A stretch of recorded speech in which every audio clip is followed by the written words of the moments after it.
Good day, and welcome to Conversations with AARP in the Virgin Islands. My name is Troy Deshabert Schuster, and I'm the State Director of AARP in this territory. And today we have with us an interesting guest from the Virgin Island Small Business Development Center. And that is Mr. Ted Gutierrez. He is the State Director of the VISBDC. Welcome, Ted. Good day, Troy. Thank you so much for having me, and good day to all your listeners and viewers. And we appreciate the opportunity to come and speak with you for a little bit. Yeah, thank you for being with us. And we're especially happy to have you here today because of the work that AARP in the Virgin Islands is doing with the VISBDC, offering workshops, which we'll discuss in more detail later in our show. And so as we get into talking about the SBDC, we know you're the state director, but what does that mean? So what is your role? What do you do, I should say, at SBDC? Sure. So I essentially get to wave in parades and kiss babies and take photos. Actually, no. What my role entitles is just allowing the program to stay vibrant, stay alive, continue to evolve, administer our federal and local grants, develop programs to help entrepreneurs and small businesses, and just keep everything pushing forward. Now, obviously, I don't do all the work that keeps us alive. That's my fantastic staff. So I'm just essentially just riding their coattails to make the programming what it is. And we're excited because this is our 35th year in the territory. And but that's essentially what I do is I just oversee the program. We are part of a national organization that has over 1,000 SBDCs, both stateside and throughout the U.S. territories. Okay, so SBDC is a nonprofit organization, is it? An independent nonprofit? Well, so we are federally funded by Congress, and then we're matched with local funds. And in our case, we're matched with funds from the Virgin Islands government, and it's channeled through University of Virgin Islands. So they're our actual host institution. And so the way that we operate is based on federal funding and local tax funding. So essentially, the services that we provide are of no cost, essentially most of the time. So occasionally we'll have some charges to cover costs if we have to bring in special programs or things of that nature. But we are an independent agency that is part of a national organization that is funded both federally and with local funds. So we consider ourselves a part of UVI. So when anybody asks, for the most part, to say, "Yep, we're with UVI." So they're our host institution. Okay, interesting. And in other parts of the country, is there usually a host organization like a university or some institution of higher learning, or is this Sure. unique to Virgin Islands? No. The majority of SBDCs are in one way or another affiliated with universities or colleges. A lot of them are hosted by local economic corporations or development boards. Some are actually hosted through the state. I think Minnesota is hosted through the state of Minnesota and their Department of Commerce and Economic. Illinois is hosted through Illinois Department of Commerce and Economic Opportunity. So it's kind of a mixture of depending on where the SBDC is. I will say though, we are only one of two SBDCs in the nation and the territory that has its lead center, which is the primary center in an HBCU. So we're very proud of that fact. The other one being in DC. So we're very excited to be leading the way in those terms. Interesting. I'm glad you gave me this information for years until we actually started doing work at AARP with the SBDC. I always thought that SBA and SBDC were hand in hand, but very different entities, right? Can you give us a little bit of comparison and contrast between SBA and SBDC? Sure. Well, we do work hand in hand. I mean, it's a great strength collaborating the two agencies. So the SBD actually oversees the program that our funding risk, but SBA is our kind of helps us get the program out there. Works with local banks. different initiatives to collaborate and for resource entrepreneurs and small businesses in the territory. Between SBA and SBDC is SBA is the educational piece to promote specific SBA grants and loans. We work with a lot of the banks to help the banks part in their loans so that they can allow money to be invested locally. SBDC, we provide the technical assistance to entrepreneurs and small businesses. For example, if a small business wants to get a loan, we can loans are out there and help them with the process of applying for that particular, help them get their business plan in order, help them get their financials in order, projections, that nature. So we do work hand in hand resources, but SBA is the arm that allows small businesses to have access to capital. And then we come in and we partner with SBA and we help those small businesses apply to get the capital. So it's all, we're always confused with SBA. We take it as a compliment because they're some great folks to work with, particularly locally and regionally. So, but yeah, we are hand in glove. Interesting. So you were breaking up for a moment there, but I have come to the understanding, correct me if I'm wrong, that then SBDC does a lot of the educational part and helps people to develop their business plan, um, get it all packaged up so that they can go to a financial institution. But then SBA sort of like goes hand in hand with that person to the financial institution to secure a loan. So is that correct? Can you hear me now? Is that I can better? hear you now. Yeah, much Okay. better. Right. So SBA primarily, they have what are called federally backed loans, and they work with local lenders to help get capital access to businesses and entrepreneurs. Obviously, in our case, in the territory, what SBDC does is we work with those specific small businesses and entrepreneurs in their process for applications of the loans. So we can help them with the business plans. We can help them with the financials, financial projections. We assist with all the technical aspects of applying for that particular loan, or in this case, most recently with a little bit in applying for some grants. But we do work hand in hand with the SBA. So we're two different agencies, but we work very, very close. Yeah, and the role you play is very, very, very important because for anybody who's opened a small business like I have, I've been an entrepreneur. When it comes to getting financing, you have to have a good business plan, Sure. you know, and a lot of people don't know how to put together a business plan. You can have the best idea in the world, you know, it may make you millions of dollars, but if you don't package it up and have a really good business plan, chances are you're not going to get the financing you need. I mean, somebody could even come in with sort of a mediocre idea, but they could package it up well and still get the financing, right? So, what do And you so think? success depends on a few different factors. If you recognize the different opportunities and resources that are out there and take advantage of them, that's the main key advantage of out there business or promote your business or grow your business. If you don't know about the resources available, then obviously it's a longer struggle for most owners. And you're right, you can have the best idea in the world, but if it's not put on paper and it's not in a plan that somebody can understand, potentially provide some capital to either get it going or help with the business somehow. It's just a fantastic idea that unfortunately would possibly never come to fruition.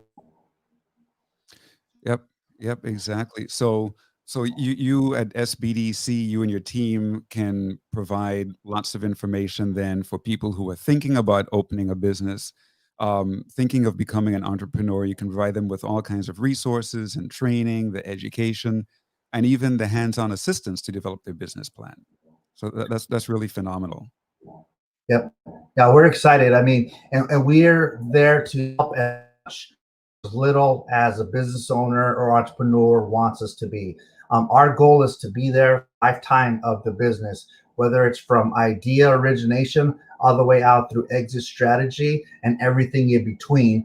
However, some folks don't need us during the lifespan. They may need us only at the beginning, or only towards the end, some in the middle, just depends. But know that sort of available to help every step of the way for throughout the business. Excellent. And so with COVID-19, this phenomenal pandemic, are your offices able to function? How is your team working? Are you all working from home? Are you still in office? Sure. Well, as you and the audience can see, with my closets behind me, we are working, but working remotely. So we're all working from home with the recent stay-at-home order. And throughout since March, we've been limited in being able to actually be in the office. Obviously, it's for safety reasons first and foremost. We're primarily helping clients through different video conference, one-on-one video conferences, email, lots of telephone, particularly in the territory. And so that's our way of being able to help folks is we have the tools necessary to assist people. It's just all being done. I don't want to say because virtual's kind of not real, but all being done through new of communication, our new normal for now. Right. And now that we've been in the pandemic for a while, gosh, it's been what, going on 9 months now as we enter into September. Um, what unique challenges are you seeing with small businesses? Are people coming to you with unique challenges or a preponderance of one particular type of challenge during this period? Sure. Initial thought of this year has been because of the shutdown, particularly for tourism. You don't have a lot of business people coming in, restaurants, hotels, buying things in our shops. So the biggest thing is, okay, how can businesses survive during this economic downturn? And so originally we were doing two things. We were trying to promote the federal funding programs that were available to small businesses in the territory. And then we were aiming at applying particular federal funding programs. So those were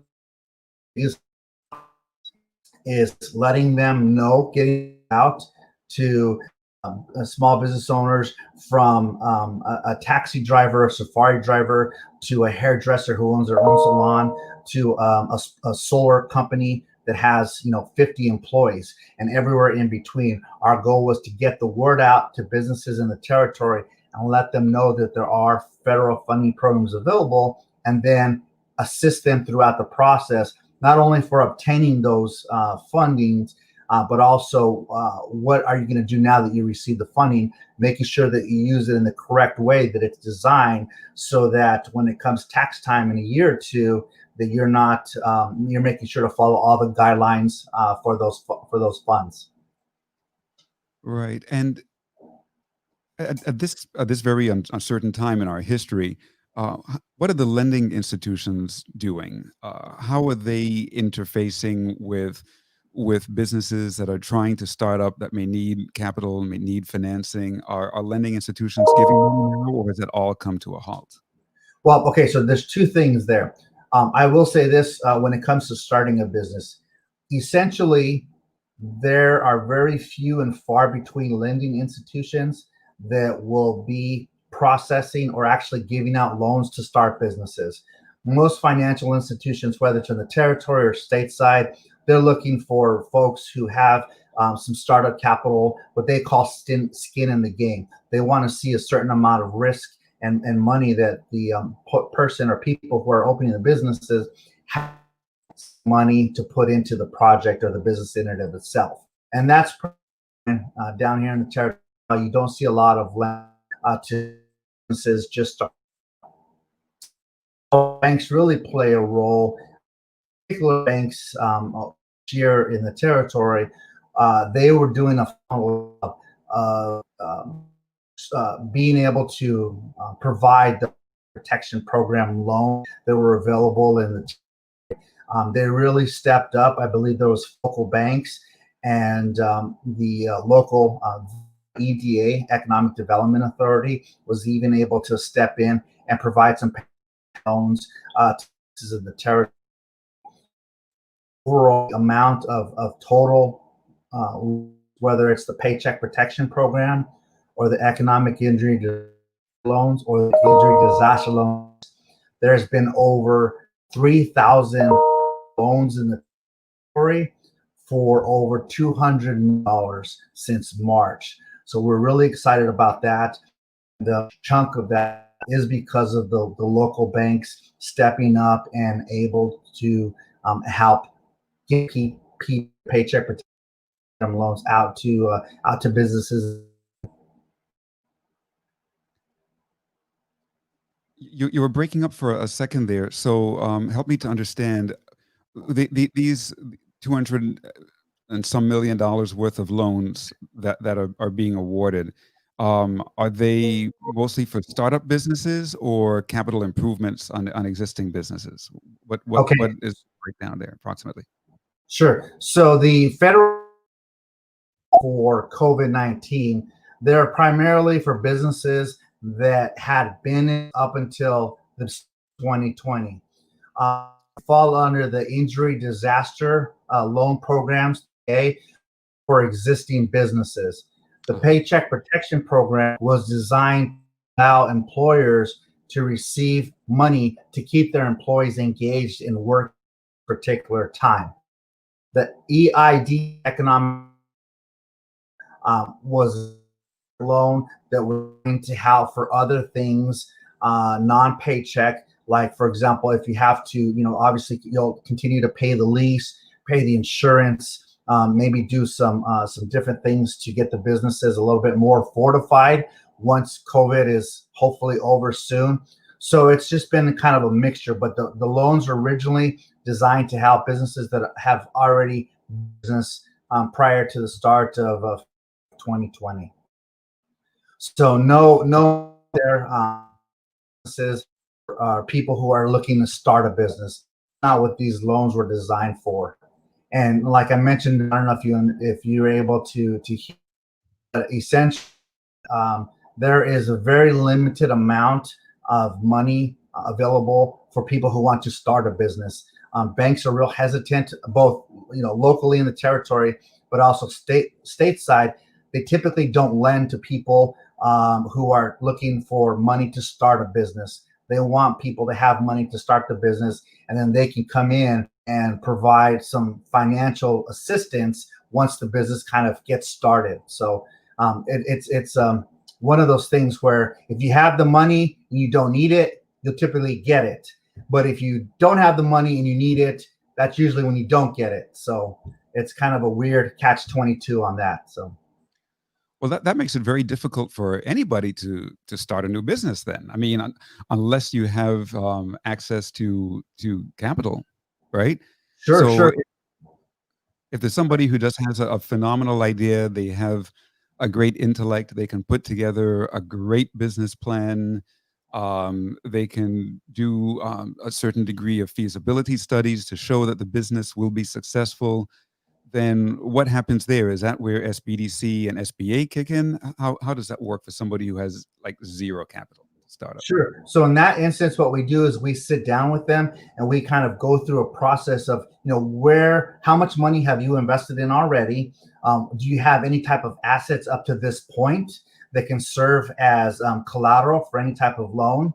How much have you sought from investors? How much have you put into it? And depending on kind of the mixture for that, then at that point, we try to connect them with local banks, or fortunately for the territory, we have the EDA or the Economic Development Bank, which provides loans as well to businesses in the territory. We also try to connect them with potential investors.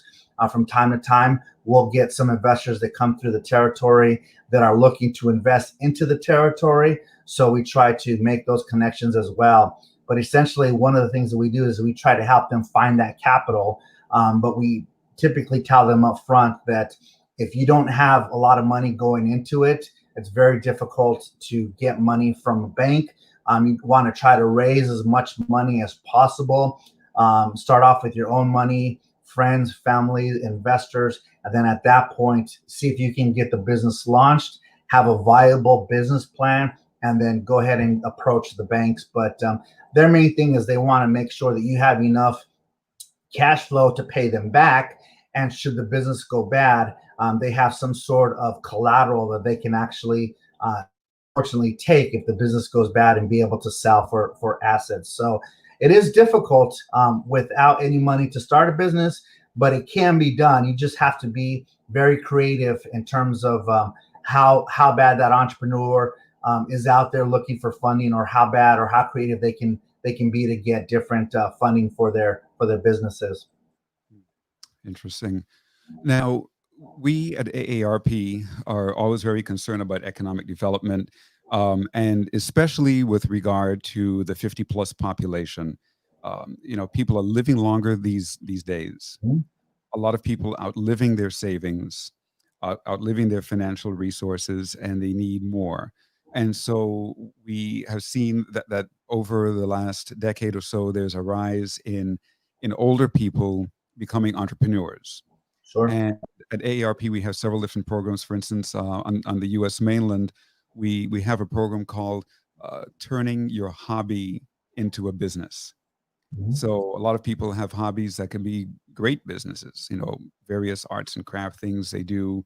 Maybe they make juices or some kind of food or whatever. And you can turn it into a whole business. So here in the Virgin Islands, we don't necessarily call it turning your hobby into a business, but we call them entrepreneurial workshops. And so we do it in collaboration with the VI SBDC. And those workshops are underway. We've had at least one session so far. But can you tell our audience what would they expect to learn during these workshops? What topics are you all covering during these entrepreneurial workshops with AARP? Sure, sure. Yes. So like you mentioned, and this is our second year partnering with AARP on these entrepreneurial workshops. Essentially, we'll cover different topics from developing your basic business plan, the fundamentals of business credit. The EDA microloan program is a part of our program this particular year, so they can learn about the funding that EDA has available for local businesses. And then, of course, just starting your business in the Virgin Islands, right? Starting your business in the territory is a little bit different than starting a business stateside because of the different or regulations there as well. And then, of course, growing your business, where money may not be the only issue. There may be some other things going on in your business that it's stale. So we can kind of troubleshoot and create some ideas on how to grow your business. But we kind of run the full spectrum of just starting your business to efficiently operating it as well. And like you mentioned earlier, so many folks are pushing retirement back due to either circumstance or because they just enjoy working a little bit longer. They're more active. People are working a little bit while people are living longer, so they like to have a full active life. And for many folks, this is a second or a third opportunity to start a new career. And many of them are taking that opportunity to start their own business. Like you mentioned, it might be craft-based business. There's been quite a few people who are making masks in the territory as well. With every economic downturn or every thing that is negative in our environment, there's always an opportunity for someone to come in and start a business. You just have to have the right idea at the right time. And so we're excited to offer the different amount of programs with AARP again this year. Fantastic. Yeah, we really appreciate that collaboration with SBDC. And again, we're so happy to see that so many more people. We're getting for some sessions like 30 people registering, for some like 50 odd people registering. So that's great that people are coming out to learn how to open a small business. Now, when I developed my businesses here in the Virgin Islands, especially the first time around, it was like maneuvering through a labyrinth, through a maze. You go to one government agency and they say, "Oh no, you have to go to that other agency first and do that." Then you go to that agency and they say, "Oh no, you have to go to that." So it's like you go to A, they tell you no, you have to go to B. You go to B, they tell you no, you have to go to C. you have to go to when you go to C, they're like, you have to go to A first. Why did you come here? And you literally go in circles or in figure eights and round and round and round. And it's extremely frustrating. And at least at the time when I was opening my businesses, there was no guidebook, right? There was the government of the Virgin Islands did not publish a guidebook to tell you how to maneuver the system and where you have to go and in what order.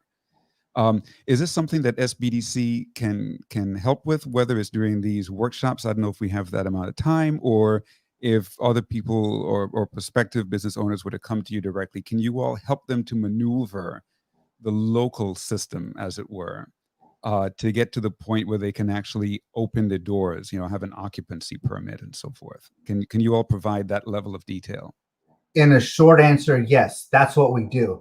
Is we help the business owner identify the steps that need to be taken to get from point A to point Z. And so, giving them specific guidance on these are the steps that you need to take, so that it avoids the frustration and avoids the confusion. If I may ask you, how long ago was it did you try to start your businesses? Oh, that was back in 2005. Okay, so And it's been a few years, right? right. So if you would have gone to the SBDC, we could have saved you a lot of confusion and frustration. No, but what the short time that I've been down in the territory is, I've recognized the fact that some of the government agencies have recognized that that has been an issue in the past, and they've done a lot to resolve that. I Good. know that the Lieutenant Governor's Office and DLCA, they've gone through online application processes, so it makes it a lot easier for them to start the business and get things going. I know recently DLCA offered a business license that will allow them to open up a bank account and have all the documentation to start their business. But yes, that's exactly what SBDC does, is we can help them navigate and go through the full process of where you are and where you want to be. Now it's up to the person or the people who are starting the business to go through and follow those steps. But that's what we're here for, to provide that technical assistance and guidance to whether it's a new business owner or a seasoned business owner that's been in the territory for 2 or 3 generations, which we've worked with a couple of businesses now. We're in the second generation of ownership for those businesses, starting on the third for some. Great, great, great. Well, glad to know that now. And in the last 40 seconds or so, can you tell us, how can the public learn more about SBDC? Where can they find information? Where can they go to find you? Sure. So we have two offices to serve the 3 islands. For our purpose today, I'm going to give you one telephone number for information, and that, of course, is area code 340-693-1694. Once again, 693-1694. You can visit us on the web. Our internet address is www.visbdc.org. Or which most people find us through Facebook. You can find us on Facebook. Just look up VISBDC and you should be able to find us. We're also on Twitter, and we have a YouTube channel as well. So we're trying to cover all the ways to get the information out to folks. And every webinar that we host or that we're part of, we post them on our Facebook and YouTube channels as well. Great. Well, thank you, Ted Gutierrez, the State Director of the VISBDC. Thank you for being with us today, and we hope to have you on our show again in the near future. Well, I appreciate it. Thank you so much, and you have a fantastic, blessed day, and we'll see you soon then. Okay, thanks. Bye-bye.